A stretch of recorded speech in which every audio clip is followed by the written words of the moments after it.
of Saturday 5 Live, where we talk about the same pop culture stuff. The topics have not changed one bit, but we are going to not do it live anymore. And this also airs out on Sunday as well, so it didn't make a whole lot of sense to keep that live name tagged on there. So just a little bit of a rebrand for you guys at home. Now I'm going to jump right into this first topic, and we opened up with this last week as well, but I'm so excited for it. I just want to briefly go through it again. And now I do have a trailer as well that I'm able to show you guys. So I'm going to jump right into the new Toy Story movie, Toy Story 5, which arrives in theaters June 19th, 2026. And this is the first main Toy Story movie in 7 years following Toy Story 4. The film centers on that clash between traditional toys and modern technology, when Bonnie becomes fascinated with a frog-shaped smart tablet named LilyPad. Woody, Buzz, Jessie, and the gang, they find themselves competing against screens for a child's attention. Pixar's calling the theme Toys Meet Tech. Now, I'll play that the trailer in just a second for you guys, but I want to go back to how I think this is such an important movie. Toy Story 4 built that big argument of, did the movie really need to happen? Now I think Toy Story 5, they took that criticism, really made it work here. I think it's kind of a play. I remember it was called Leapfrog when I was growing up. Some of the kids a little bit younger than me had those tablets and they could play games and whatnot on those. So I think this is kind of a spin on Leapfrog, kind of mixed with the new iPad thing. And we have a lot of returning cast. Tom Hanks as Woody, Tim Allen as Buzz Lightyear, Joan Cusack as Jessie, Annie Potts as Bo Peep, Tony Hale as Forky, one of my favorite characters, even though a lot of people did not like that fourth movie. And then Keanu Reeves is returning as Duke Kaboom. These new characters are LilyPad, which is a smart tablet voiced by Greta Lee. That's going to be the primary new character. That's kind of a challenge for the toys. Smarty Pants is also voiced by my favorite talk show host, or maybe not talk show, but late night comedy guy, Conan O'Brien. He's a brand new toy called Smarty Pants. So I'm very excited for this movie. I'm going to let this trailer play out for you guys right now.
We do have some other things that we're going to talk to as well. Another classic one when I was growing up was Shrek. Shrek was huge. I think they have 4 Shrek movies. Second one is my favorite. Going into this new one, no, some things are changing for Shrek. We are seeing it's currently scheduled to hit theaters on June 30th, 2027. We just got the official trailer. Unfortunately, I do not have the rights to it just yet. So hopefully we can get that trailer soon and recap that on this show. But June 30th, 2027, which is the return 17 years after Shrek Forever After in 2010. So it's been a hot minute since we saw a Shrek movie. And returning cast is going to be Mike Myers as Shrek. Eddie Murphy is playing Donkey, of course, because who else could possibly voice Donkey? Cameron Diaz as Fiona, and Zendaya now joins the cast. Big shocker that Zendaya's in another movie that we're all planning on watching. She is casted as Felicia, the teenage daughter of Shrek and Fiona. But there is a little bit of controversy with this movie. So, big talking point so far has been their updated animation style. It does not look anything like the original Shrek. Some fans love the cleaner, more modern look. Others say the characters look a little too different from the original films.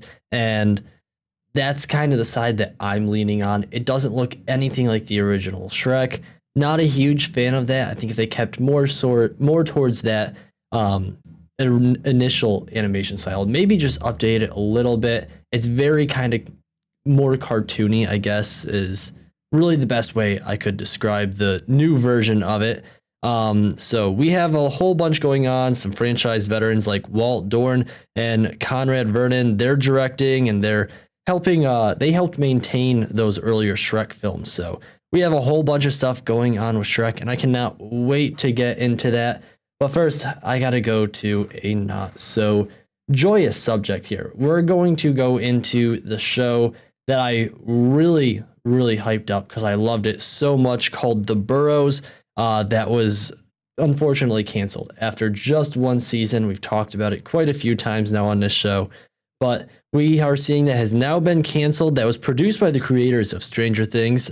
Series followed a group of senior citizens living in a retirement community who uncover a supernatural threat that is literally stealing time. It is basically taking time by drinking their spinal fluid and using it to strengthen itself, but that's also shortening the lifespan of the senior citizens.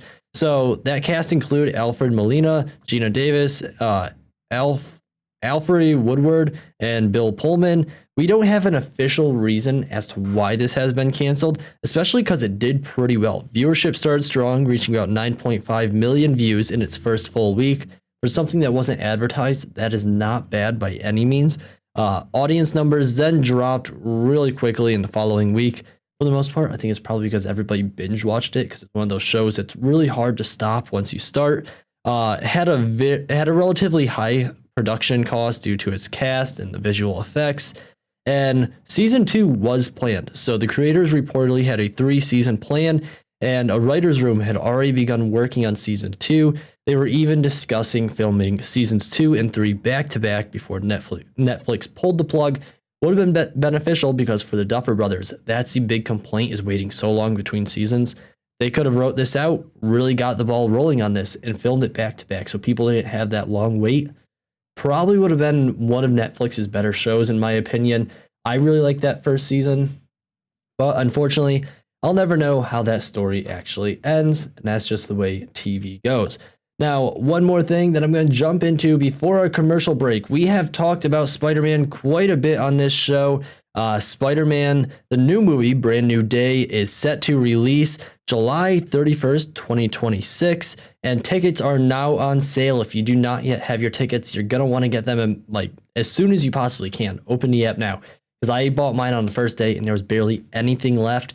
So if you want to get something on opening night, and that's the best night for any Marvel plans, there's a good chance that you're not going to be able to get a ticket. Definitely give it a try, though, because being in a Marvel show on opening night, there really is no atmosphere like it, in my opinion, by any means. It's just the energy there. Everybody's just as passionate about these films. So a little bit on the background of this. The film picks up after the events of Spider-Man No Way Home, where the world no longer remembers Peter Parker. He's now operating as a full-time Spider-Man in New York while dealing with a mysterious new threat and a strange physical transformation affecting his powers. So he's kind of starting to mutate a little more. Tobey's initial Spider-Man didn't have like a built web shooter. It was just more of a physical thing. They shot out of his arms. He's starting to get into that domain as well. So let's go through some of the cast quick before I throw you guys to that trailer. Tom Holland is Peter Parker, or Spider-Man. Zendaya's continuing to play MJ. Jacob Batalon as Ned. John Bernthal as Frank Castle, or the Punisher, which I cannot wait for. I'm so glad some of these Defenders and those Marvel shows are making their way into that universe.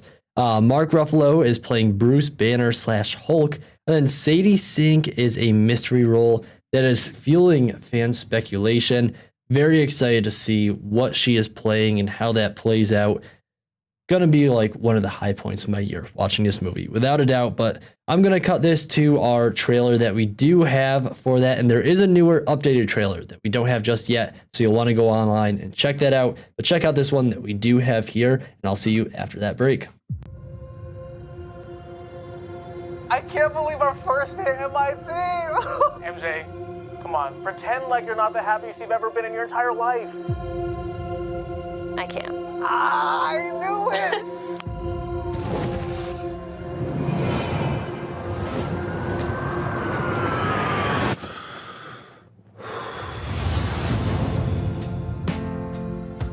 Hi, my name is Peter Parker. You don't remember me, but we used to know each other. Something bad was going to happen, and the only way to stop it was to make everyone forget about me. Because I'm not just Peter Parker. I'm Spider-Man. The hell, Frank? You just hit me with a van! Quit your whimpering. Suit yourself. Mother. Go home! And sometimes Spider-Man has to do the hard thing, even if it breaks Peter Parker's heart. What is happening to me?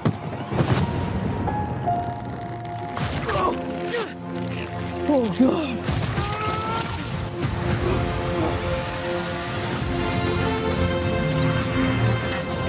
Excuse me, Dr. Banner. I need your help. What did you say your name was? If DNA is mutating, it would be enormously dangerous. Spiders have 3 life cycles. When between cycles, it can leave the spider vulnerable to threats. We are faced with a danger that we can't control. One we can't even see. Stay out of my way. You're losing it, kid. And for those spiders who make it through, it amounts to a kind of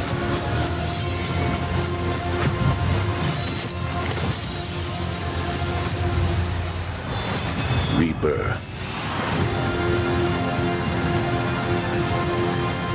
Nice flowers. Oh, they're a housewarming gift. I'm MJ. I'm just a neighbor from across the hall. Friendly neighbor.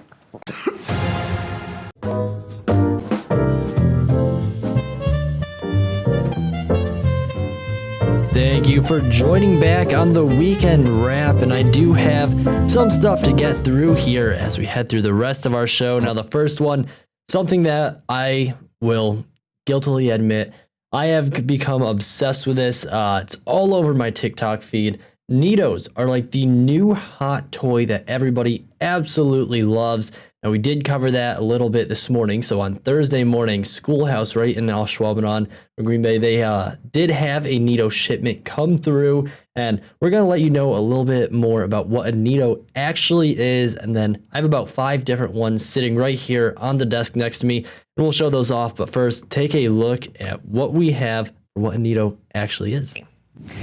The Schoolhouse in Green Bay had its most recent shipment of NeeDohs that look like this. They came into the store this morning and they sold out in an hour and a half. So what is a NeeDoh, you may ask? It's a viral brand of stress balls that have been around for years but have recently become popular on social media. They're often traded in a viral trend called squishy trading. For NeeDoh or squishy collectors, they feel impossible to find. So when they become available, like this morning, lines are out the door. Local 5 spoke with some lucky new NeeDoh owners who explained the hype.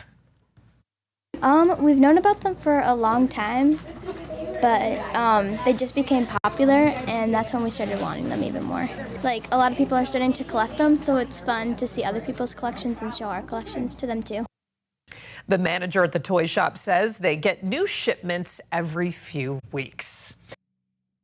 I absolutely love this story. I remember growing up, Fidget spinners were like my generation's really big thing. Everybody couldn't get enough of those fidget spinners. There was a bunch of toys that made it through. I remember yo-yos were big at one point, and they cycle through. Everything goes through its popular phase, but I'm going to jump you guys right over here to that second camera. These are what NeeDohs are. So right here, these are what they call the fuzzy ones. They're pretty stretchy, kind of similar to just a regular stress ball, but they're nice and easy to squeeze. Same here with the pink one.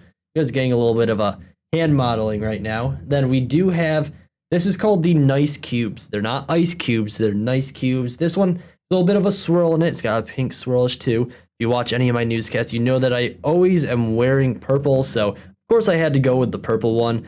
They squeeze really easily, and they do have a little bit of branding. I don't know how easy it is to see, but you can kind of see NeeDoh is spelled out on there. Kind of a bit of a raised thing. Just a regular blue, nice cube as well.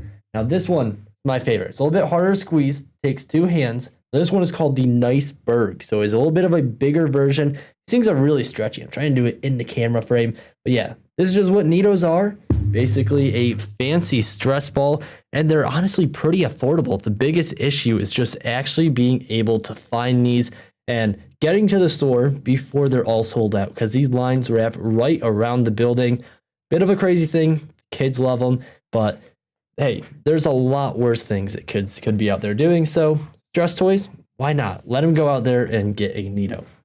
Now, jumping to a totally different topic, let's go right back into some film and, movies, other trending things, because we talk all things trending on here, but let's go into that new Austin Powers movie.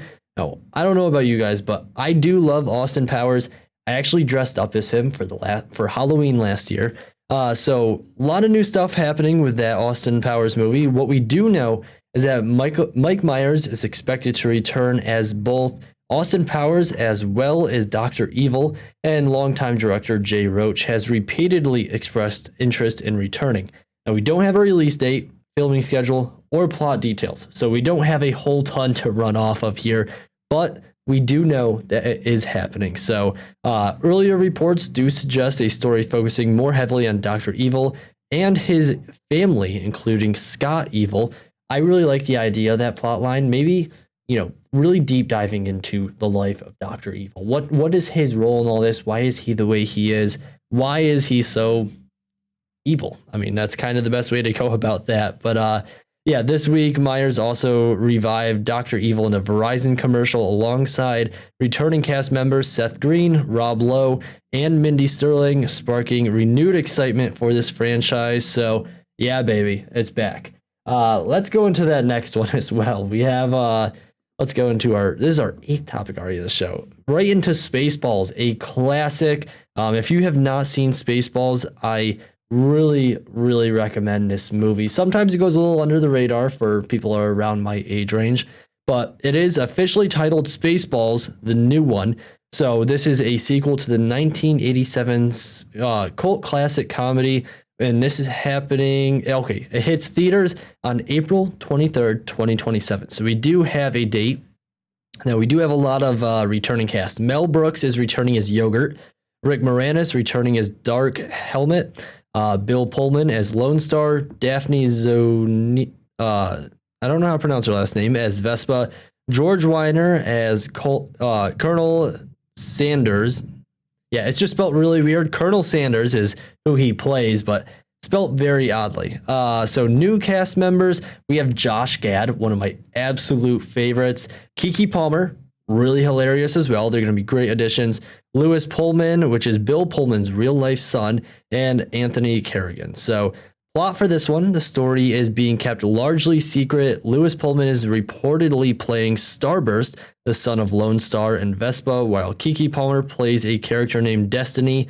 The film is expected to continue the original story while poking fun at modern franchise sequels, reboots, and Hollywood nostalgia. A lot of people are really excited for this, and this is hitting so many headlines because of the return of Rick Moranis, marking one of his first major live-action film roles in decades. It's been a very long time. So this was filmed in late 2025. Now it's in post-production, so just recently wrapped up filming, and we're going to see how this plays out. I cannot wait to see the new Spaceballs, because it's literally called Spaceballs, the new one. Next one we have kind of holding things into space a little bit.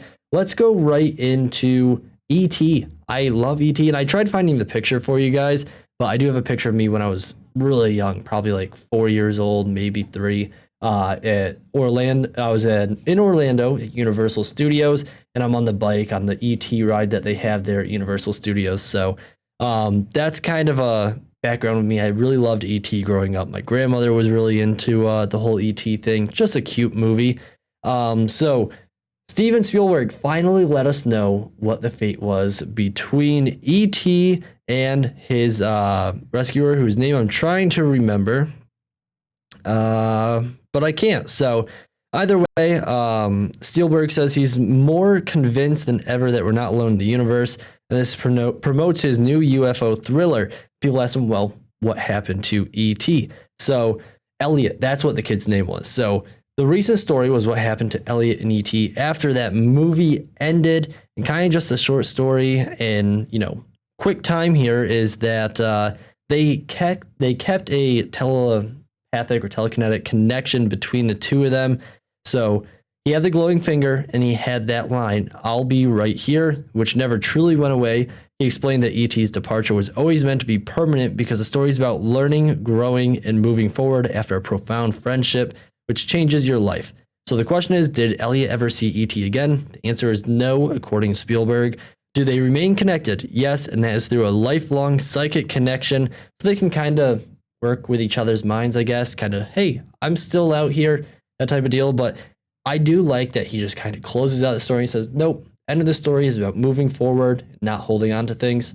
If Spielberg says it, I'm going to go with it because I love what that man does in the film industry. So when we come back, we're going to talk about a couple more things, one of them being the White House UFC fight, the Knicks parade, and we also have the passing of one of my favorite artists, which I will mention. That'll all be back when we return from the break.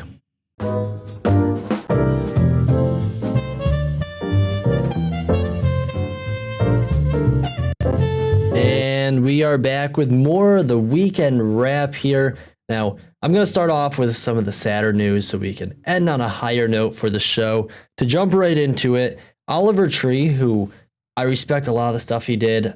He made a few good songs. For the most part, I think he was a little bit more of a comedy musician type of act. But all in all, he was a great performer, did a lot of fun stuff.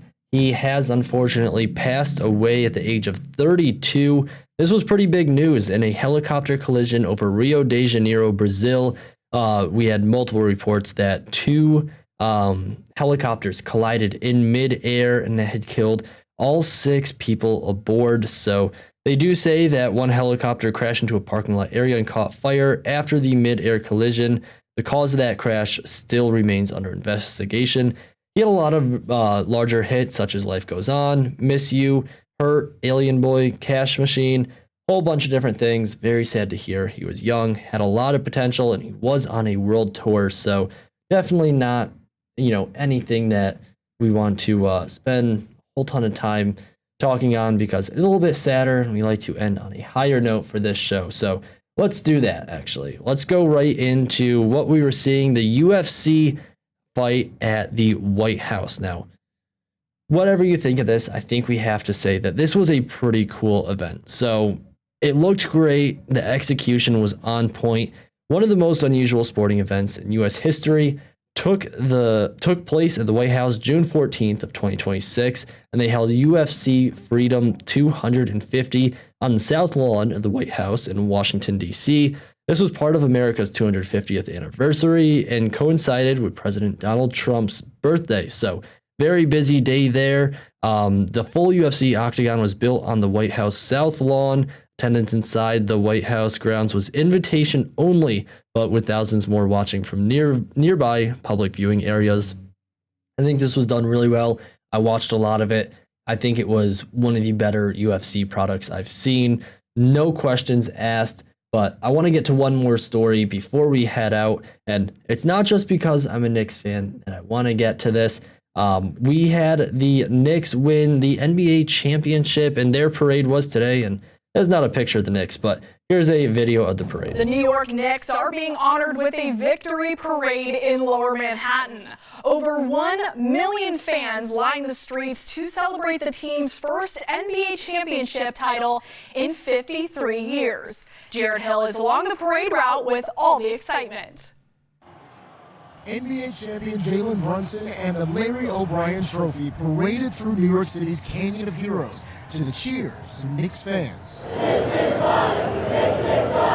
More than a ton of confetti rained down on current and former players and celebrity fans like Ben Stiller and Spike Lee. Some climbed scaffolding, trees, and trucks to get a view after a lifetime of waiting, though some quite not as long as others. I've been watching the Knicks since Carmelo Anthony was on the team, so it's been a while. Carl Anthony Towns and New York Mayor Zohran Mamdani danced on top of a float. What a gift it is to be brought together by pure, unfiltered joy. At City Hall, the team received the keys to the city. Brunson, the finals MVP, thanked the Knicks faithful for their relentless passion. I'm not gonna lie though, y'all are some pretty hard critics. But we appreciate it. At least I do. Fans started filling the streets of New York hours before the sun even came up to celebrate the Knicks. Some of them saying that this is a moment that's more than just basketball. They promised the key. This family drove 12 hours from Canada just for the parade. The whole city, the whole Knicks fans worldwide are all coming together. The Knicks faced double-digit deficits in several playoff games, but came back nearly every time. Fans credit the team's blue-collar quality that reflects the city. They play with energy, they play for each other. They're really showing, like, ideally what the city should be about in terms of that togetherness, the camaraderie. Alicia Keys capped off what may be the largest parade in the city's history with her New York anthem. Jared Hill, CBS News, New York. So, yes, I am a Knicks fan. I'm from New York, and it was really great to see this happen. Very happy everyone got to enjoy the parade there.